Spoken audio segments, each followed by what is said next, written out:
We analyzed a major holding company using core fundamental valuation principles. Even under this traditional framework, the valuation reflects a premium. Berkshire is actually two companies in one. The first is a giant investment portfolio: Apple, Google, and hundreds of billions of dollars in insurance investments. The second is a holding company made up of traditional businesses: railroads, energy, insurance, manufacturing, and more. You can't value these two parts the same way, and that's exactly where most analysts fall into the trap. We valued each part separately and carefully excluded the money that actually belongs to policyholders, not shareholders.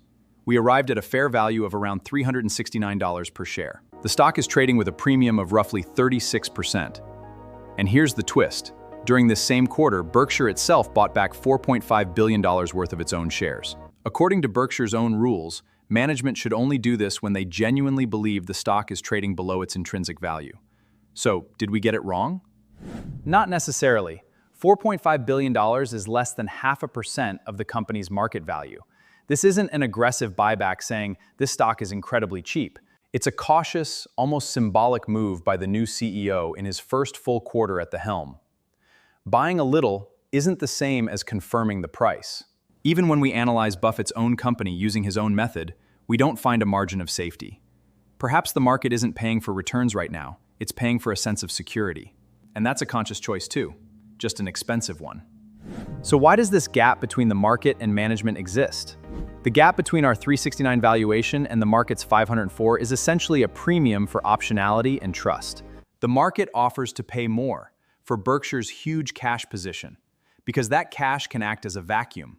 Could this actually be an alternative to simply buying the S&P 500 index, which is currently sitting at all-time highs? Imagine a black swan event, another crisis, or a macroeconomic shock. Berkshire, holding the largest cash position in the world, actively steps in, just as it always has in these moments, to acquire outstanding businesses that have plummeted in price. Over the long haul, they reap colossal benefits from this yet again. Many major funds want a piece of that action too, keeping Berkshire shares in their portfolios. I hadn't considered buying it before, but if the stock pulls back to around $395.66, where the price approaches fair value, I might actually consider opening a position.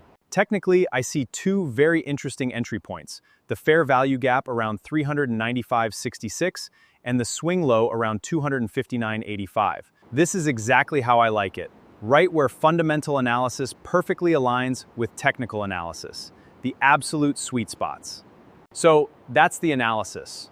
My first ever on Berkshire, despite the massive influence Warren's approaches have had on my own investment philosophy. It turned out to be a long one, but there was a lot to say. Let me know what you think in the comments, what you agree with and what you don't, and see you in the next one.